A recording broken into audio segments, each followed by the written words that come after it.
the Venice Beach bid safety team report, as Susanna Bella.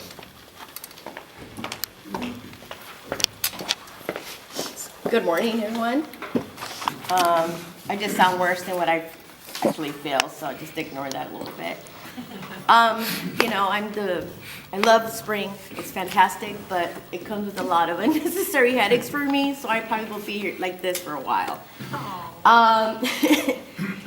It's incredible. It's only been 10 months. We've seen a huge change. Obviously, we're still chipping at it a little bit at a time, but having passed the winter season and coming into the spring season, I definitely have seen some challenges. With this being such a huge wet season, we were confronted with the issues of a lot of people, you know, setting up camps in places that they had coverage. You know, we also saw a lot of days of really cold weather with under 50 degrees. So tents not going down. So that was a challenge in itself, but definitely we have learned from this experience, and I think we'll be a little more prepared to deal with that for the following year. The safety team, though, however, did take a different approach. We actually, you know, when we started to see that the weather was changing, they went out there, they passed out flyers, they verbally communicated to everyone out there to please try to seek shelter. We were giving them weather updates. And we did have a few who actually took advantage of this, walked over to the skate park and, you know, took the bus and got a shelter. Not as many as we would like, but at least we feel like we were able to contribute to some. We did see a drop in conflict resolution situations. Unfortunately, we did see an increase of quality life issues, such an increase in loitering, trespassing, tent violation, you know, public drinking, urination, defecation. Something that we really obviously don't like and we want to continue to work on. We have been able to get compliance for encampments reestablishing, like Tara had mentioned. Lot 731 has definitely been on our radar. We have been really consistently patrolling that area, and it's been very successful. Of course, we're starting to see some of a push more east. We're starting to concentrate on trying to get that area with the involvement of Officer Muther and Sergeant Skinner. So we are getting a lot of cooperation from that and helping us in trying to get that area to a better place.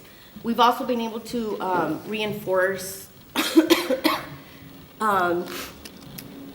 the Westminster Park, the library, Navy and Oceanfront Walk, and Venice and Oceanfront Walk. So those areas have definitely been established as very safer areas from when we first started.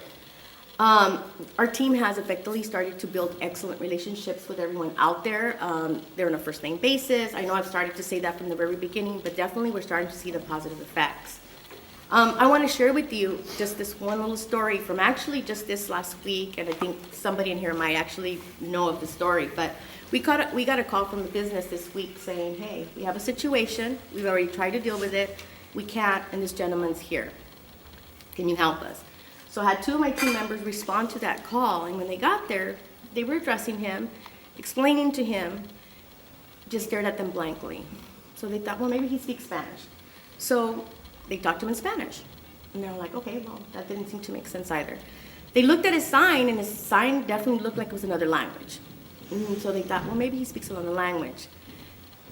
They were working this through, and they kind of sat there a little longer, and they hand gestured, and nothing was getting through. So eventually, one of them brought a notepad, wrote down the situation for him, showed it to him. He gave him a big thumbs up, and then he said, and he left. So had they not taken the time to spend with him, then they wouldn't have known that he was deaf-mute. And so in actuality, his sign didn't make sense to us, but it made sense to him. And he was communicating with us, but we didn't know that. But now, this changes everything. So we do have his name. Now our team knows of him. So when they do reach out to him again, they can now write him a message and explain to him the kind of services that he can avail himself to. It makes a difference. I mean, now we're at the point where our ambassadorship duties are starting to increase, and we're starting to get through to them. With that said, these are the kind of things that we grow as a team, we grow as a bid, we grow as individuals. I'm happy to present that the bid has been very influential in changing a lot of the young men and women that work in our team. In December, I had a fantastic story and a very sad one, because one of my team members applied for law enforcement, interviewed for it, got in, and has now since left. So now he's with the sheriff's department. Makes me a little sad, but makes me happy to think that we were a stepping stone, and that's kind of what we all want, right? We all want stepping stones. I do have 2 other team members who are in the process of joining law enforcement. So what I'm starting to see here is that we are genuinely a team that is supporting of one another, building relationships that are making a difference, and that these young men and women are going to be able to take these skill sets with them wherever they go. The one thing I can take from them, and that I have gotten from them, is that they've learned a tremendous amount while they've been here. And although I like to take all the credit, I have to give the credit to the BID, I have to give the credit to the community members, because they've learned a lot from them. So with that said, I also would like to address your previous question.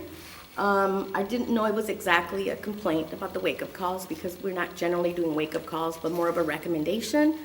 After 6 a.m., we do encourage everyone to do the ADA compliance, break down tents, making sure there's room for passage. But at no time are we ever trying to move everyone or displace anyone. And if I'm thinking that who I'm thinking actually might have stated this, they quickly changed their attitude. And actually, they've been very helpful and instrumental in getting us further assistance to help us with other community and house members. So with that said, it's been fantastic. I can't believe that it's only been 10 months, but it's been the quickest 10 months ever. But with that said, if there's any questions, I open the forum to that. I recently was down at when we were down at the boardwalk for the Windward Plaza. It's the painting of the canals is what they're doing, all the canal systems there. It was part of the Oceanfront Walk restoration in 2000. And several times recently, I've seen people shooting up, I suppose it's heroin, whatever it is. And I've never seen this before in Venice. And I know that it goes on, it happens. But my question is, what is the process for you to, what's the law? I mean, what's happening with this heroin use that's happening on the boardwalk? So normally what happens, and I'm hoping that all business take advantage, or any tourists or anyone who is within the BID, call us to report that. Normally what happens is we get a description, a general area, and we go out there. Unfortunately, by the time that we get there, they may or may not be there. When they're there, we definitely discourage that and ask them to please stop, or definitely ask them to move along. When they're not in compliance, that is not much that we can do. We will have to reach out to LAPD. So what happens? They get arrested and they go to jail and they're right back out? Is that what happens? I can't address that. I don't know what the process would be with that. No. So, but that's our process. So we do try to get, and many times the minute we show up, we get full compliance. It's not something that they understand what they're doing. They just don't have full control about what they're doing. So when we're there, many times speaking to them, they'll readily move along. Okay. Anyone else? I just wanted to mention that yesterday I was doing some work with the clean team, and we came across a bag, one of the garbage receptacles that's placed on the boardwalk, and it had needles in it. I guess about 60 to 75. Took a little count, and that's the process.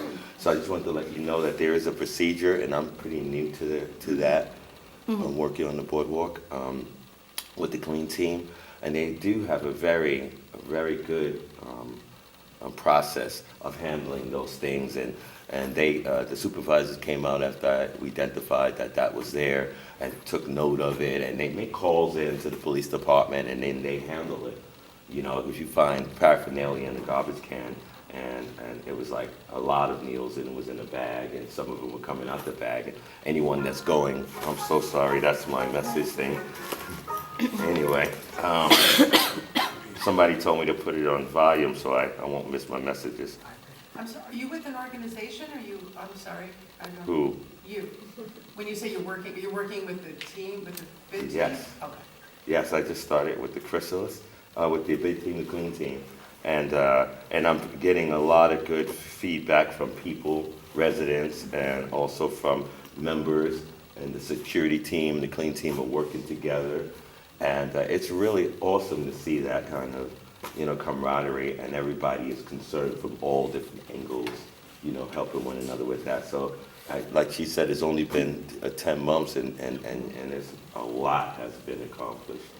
And it's being accomplished, and the people that are working there are really, truly concerned about all of those things. And they actually know some of the people who have been taking drugs or who are under different, problems, mental conditions. So it makes it easier for them to talk to those people, and, because they know, hey, you're not some stranger, you're not somebody from a different town, but you work here, you understand what we want here.